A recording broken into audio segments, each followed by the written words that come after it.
Larry Pinkney, the reason you guys like him so much, he's a veteran of the Black Panther Party. And he's the former Minister of Interior of the Republic of New Africa from the Black Panther Party, and he's a former political prisoner. And the FBI had their scopes on him. He spent some time in prison for his activities in the early Black Panther Party. He's with us for an hour last week and explained to us what the philosophy of the early Black Panther Party was. And it was nothing like most of us have been raised to believe. However, the Black Panther Party was infiltrated by what is it, Larry? COINTELPRO. Thank you. COINTELPRO. Co-Intelligence Operation Program by the FBI. And Larry, you read something to us last week here from an FBI report. And correct me if I've got any of this wrong, but it says, and I wrote it down, it says, Pinkney is dangerous. This is when they were looking at you. This is before they got you and stuck you in prison. It says, Pinkney is dangerous because of his ability to kill people. Is that what it said? No, not at all. It said Pinkney is dangerous. See how I do shock radio, Larry? I shocked you, didn't I? You did. I know. But here's what it says. It says Pinkney is dangerous because of his ability to unify both blacks and whites. He must be neutralized. We don't know his habits, but we'll utilize sex and drugs. So in other words, they didn't know if you were involved in sex and drugs, but they were going to utilize that to frame you and to get you in prison. Right. They were clear about that. They were clear about it. But, Larry, you're back today. We've only got this 30-minute segment, and now it's even less than that thanks to my big mouth.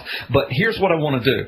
I just want to ask you, Larry, you and I talked a lot off air. We've spent hours off air. And you told me that you did a ton of research on Barack Obama years before he ran for president. And I'm going to hush, believe it or not. I'm going to let you talk. I want you to tell our audience your profile on Barack Obama, things that you discovered about him, and tell people how you got started kind of researching him. Go ahead, Larry. Thank you for coming to the show. Okay, thank you. And I want to thank you and my brother and the audience. I really, really do. Now, let me get to the meat and potatoes of this. Back in 1995, well before Barack Obama became a U.S. presidential candidate, well before that, we're talking back 1995, specifically in July of 1995, his book entitled Dreams from My Father, A Story of Race and Inheritance, was originally published. Now, talk about shock radio. What the book should be titled is, okay, I'm going to just be blunt, the book should be titled Deceit from My Father, okay, a story of race and political swindle. Because I urge people, and I'm urging everyone, look at the very cover of the book. This is what got me interested in Obama. I looked at the cover. I saw the title of the book. Now, remember, we're going back years, 95. Right. The book came out. And on the cover, even though the book is entitled Dreams from My Father, okay, you don't see Obama's father anywhere on that book, on that cover, do you? Yeah. What you do see is his grandfather in U.S. military uniform. That was misleading. It was deceitful, but it was very, very deliberate. I looked at that, I went, very interesting. I did read the book, which I found in very large part disgusting. But I read it. I mean, I'll read things I don't particularly care for anyway. Right. So that's what prompted me to do some research, myself and some colleagues. And I found out, among other things, that Mr. Obama is a betrayer. He's a person who has no loyalties, no principles. He's a crass opportunist. Now, it's one thing for me to say that. Why don't I give a couple examples? I'm urging the audience to please use your critical thinking abilities and your common sense. Critical thinking and common sense, all right? Now, back in the mid-1990s, Obama was being groomed in Chicago, Illinois, by one Alice J. Palmer. Alice Palmer was at that time a state senator, an Illinois state senator. Okay? And also, Obama was, of course, attending the church where Jeremiah Wright, Reverend Wright, was the pastor. Okay, and he was also being groomed by Reverend Wright. Now, irrespective to what we may think of either Palmer or Wright, the fact is guess what Obama did? Obama betrayed both of them. He turned on them.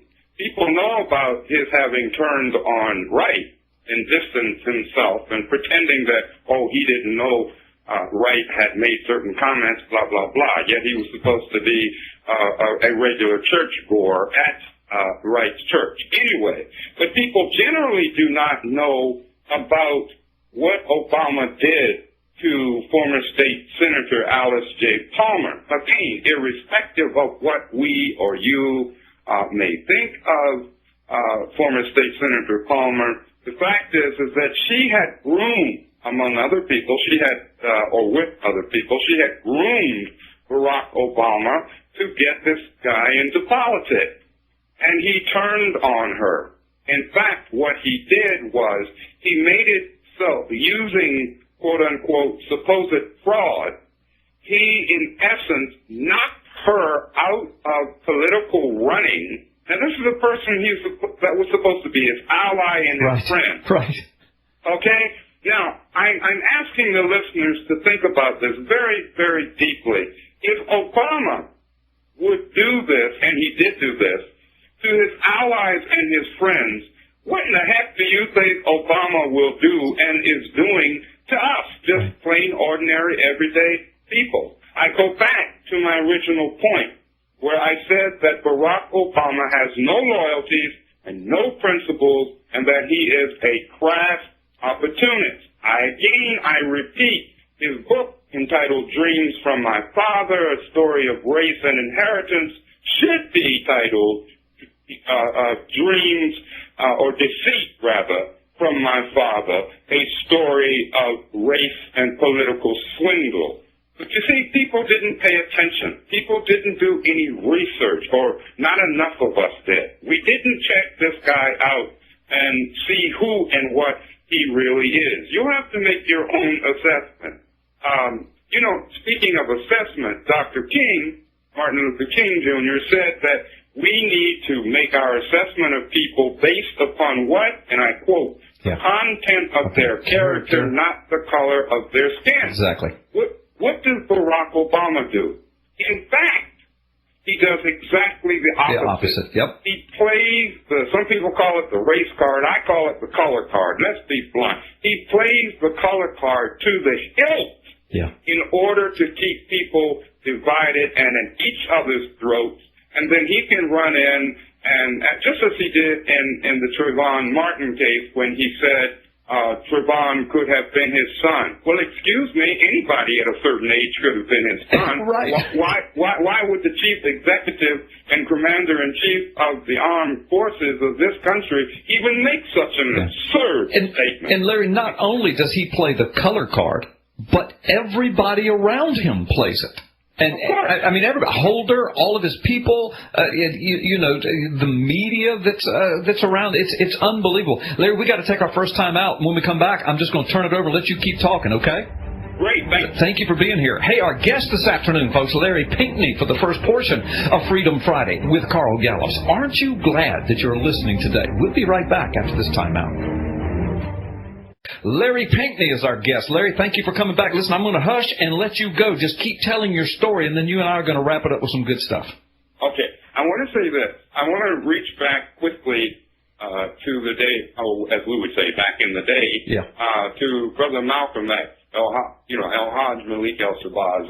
And Malcolm said, and I'm saying this because there are going to be some folks out there who are going to be very upset about me saying this. Oh, my God, this is a Black Panther, former Black Panther saying this. How can you say this about the brother, in quotation marks? Mm-hmm. I can say this about the brother, in quotation marks, because Malcolm said wrong is wrong no matter who says it or does it. Well, okay? Thank you. No matter who says it who does it. That's right. Doesn't matter what color the skin it is, wrong is wrong. That's right. Now, there's an upcoming event that I'm sure people probably know about. The audience knows that this so-called March on Washington. I call it the farce on Washington. In fact, it's going to be a bigger farce on Washington than the original one. And I call them the color and poverty tents, Al Sharpton and Jesse Jackson. They'll all be there pimping the pain of the people. Now, it's back to Barack Obama. We have a guy who is anti-Constitution. He's essentially a war criminal, but he is quote unquote black or colored, and he's moving this nation of ours backwards, not forwards. And what's happening is that instead of people looking at each other as human beings, they're looking at the pigmentation of each other. We've got to bring a halt to that. This must be stopped. Right. And you're right, Carl, when you talk about Eric Holder, and it's not just Holder.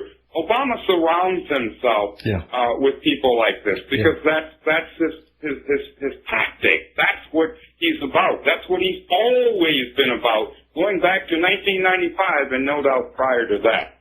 All right. So what we did is we kind of put a new Black Panther in the White House. you know what's been put into the White House, in my humble opinion. What? A sham, a farce, a hypocrite. You know what? I can respect people that I disagree with as long as they stick to their principles. There was a guy back in the day who, his name was William F. Buckley. Yeah. I didn't agree with Buckley on a lot of things, but I sure had a lot of respect for the fact that he did stick to his principles. Right. Obama has no principles. He's a sham. He's a farce. He would sell any and is selling any and all of us out, including black people, for his own personal / political advantage. So that's what I call Mr. Obama. Well, and Larry, I asked you to tell that story, and I know you could go on for another hour because you did so much research on it, but I asked you to tell that because I know he's a farce and a sham, too, in so many ways. I mean, in many ways, in many dimensions. And to have you say it, it vindicates me. I don't mind telling you, I used you today, brother. I mean, truth is truth. Well, truth is truth, but I'm an old white guy, so if I'm speaking truth, and there's not a racist bone in my body, there's not a racist instance in my past. Nobody can drag up anything in my past and say, see here where he was a racist. You just can't do it. That doesn't mean I'm perfect, but I'm not a racist. So when I just speak truth because I'm white, the first thing people say, you're a racist. Well, folks, now you've just heard from Larry Pinkney, a former Black Panther, saying almost the same stuff I've been saying for the last couple of years. So thank you, Larry. Larry, how do we... Go ahead. How do we bring it? We've only got 2 or 3 minutes. How do we bring about some healing for our nation? You and I have the same heart on this. I'm reading in the news headlines every day, going to be a race war, going to be a race war. My gosh, why? Why does there have to be a race war in America? I mean, what do we do? We must not allow this to happen. There does not have to be a so-called race war in America.